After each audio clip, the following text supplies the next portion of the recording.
I turned 30, and that's a pretty big milestone for me. I like to joke with my wife's grandmother that I'm getting up there in age and that, I'm getting pretty old. And she always has a hoot or a holler with that, and she always has a joke.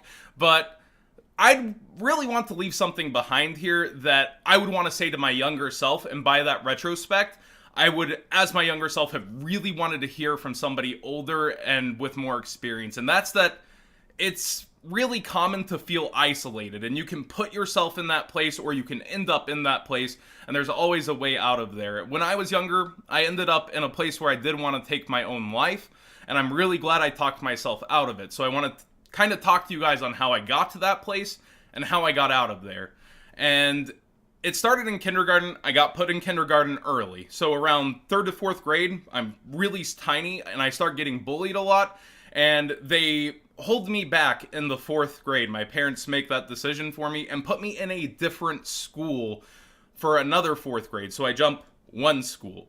And then from there, I finished that 4th grade. They put me back in the original school for 5th grade since the other kids have moved back to middle school.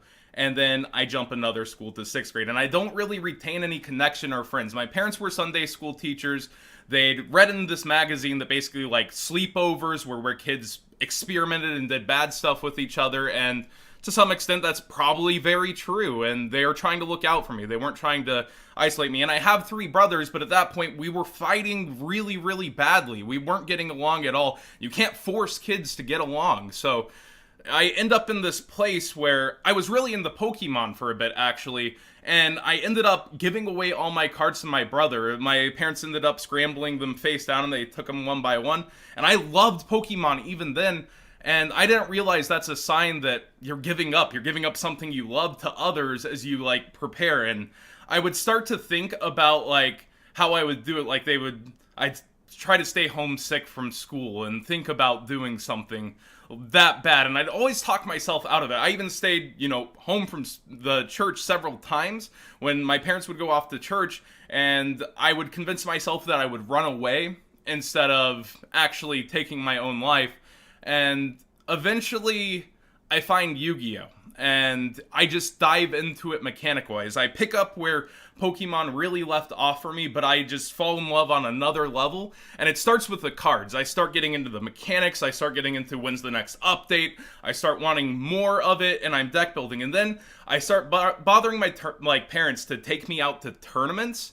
And this is my first real social life, being able to go out. And my first locals, I actually get sharked by this adult who is perfectly fine with me playing my deck the first game, and the second game he's like, oh, that card's marked, and it was, but you were perfectly fine with it the first game, so they give me a game loss. He's the guy who always wins over there, and that just got me more competitive. I got onto online forums like Pojo.com, and I started to make friends over there. It's actually the first time I messaged Robbie Cole ever was on Pojo to do a trade, and there's these multiple aspects to Yu-Gi-Oh! That, well, if I'm going to keep going to this place week in and week out, I've got to get to know people. And there's also that advantage that if you have to play me, you have to sit across from the table with me. And it really did shape me. I ended up starting to go on road trips. I got really into competitive Yu-Gi-Oh! And I started to hit up other competitive players. And now Billy Breaks, my roommate, and at 13, he came into my local card shop where I'd been winning for a whole year, and Bobby, his brother, beats my ass. Billy wins the whole tournament. I can't live that down. I end up going to their locals, and I go from a 12-man local to this 50, 60/70-person locals, and I start meeting more people. I start making more friends. And trading's also a big part of Yu-Gi-Oh! So I had this aspect where people wanted something from me. I had cards that I had worked hard and traded for so that I could make my deck better, and then I kept getting extra cards so that people would, end up trading me cards that I would need in the future without having to spend money on the game. Because my parents, they weren't going to fork over money. I had to earn my way in order to be able to get my cards. So I would be really careful in terms of, all right, I'm going to spend this money. I'm going to get these cards. People are going to trade with me. And it just keeps escalating to the point where I think it's really the road trips that ended up changing me as a person past this initial interaction, being able to go in a car like 6 hours to a regional in Louisiana from North Texas with 4 people, you're going to get a lot of reality checks. You're going to get a lot of them telling you how you're being, what you need to like do, and it's this interaction that I wasn't getting because before I was not only like self-isolated, scared to reach out to people at school or take that extra step, but it was also this common goal that we had to get other. Like, we were going to get better at Yu-Gi-Oh! Together. We were going to do these things, and now I have a purpose. Now I have a drive, and Yu-Gi-Oh! Really gave that to me. I think for me, it was really a case of being at the right place, the right time, and having the right thing just fall towards me. Something that had a social aspect towards it that could actually get me out of the house, get me to places where people were so that I could be shaped through others rather than just feeling like there was nothing ahead.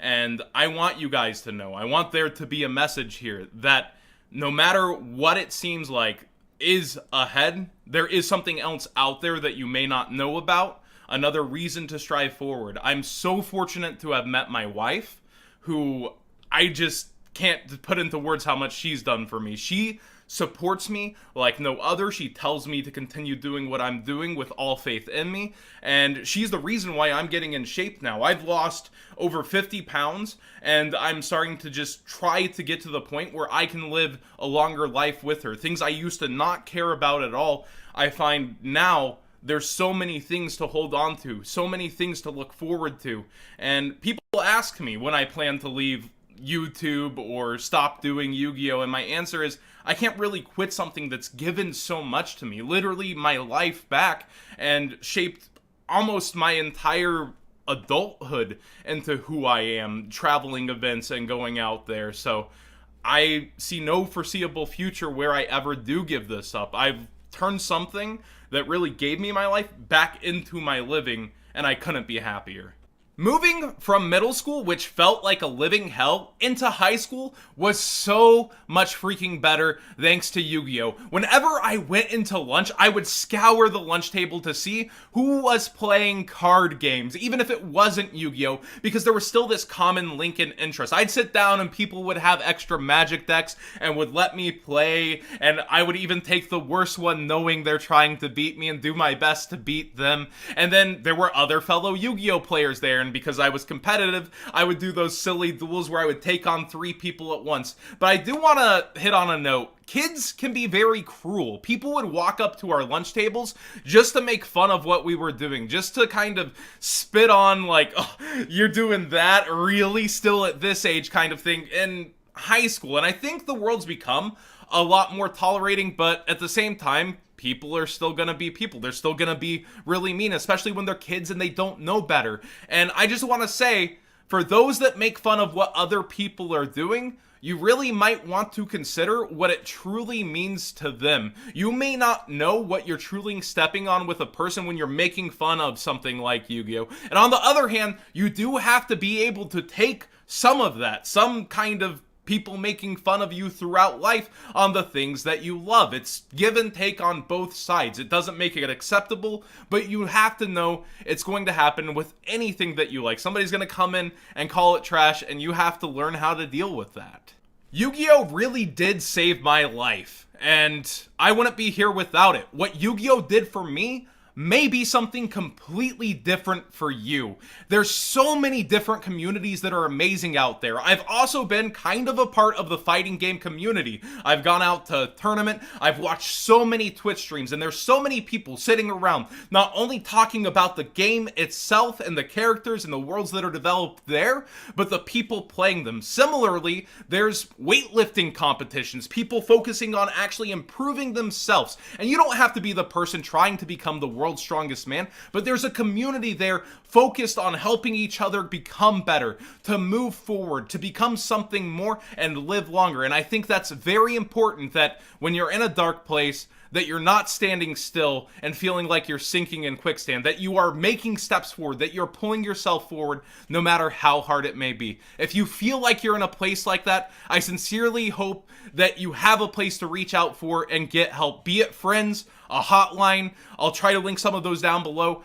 Please make sure that you're trying to move forward, because that's very important. Let me know if you have a similar story down below, or something completely different that helped drive you forward out of a really dark place. Sometimes it really helps to get things off of your chest. And thank you so much for hearing me out. I really do think this is something that when I was half my age, I really would have liked to hear from somebody else. So I appreciate you hearing an old man ramble.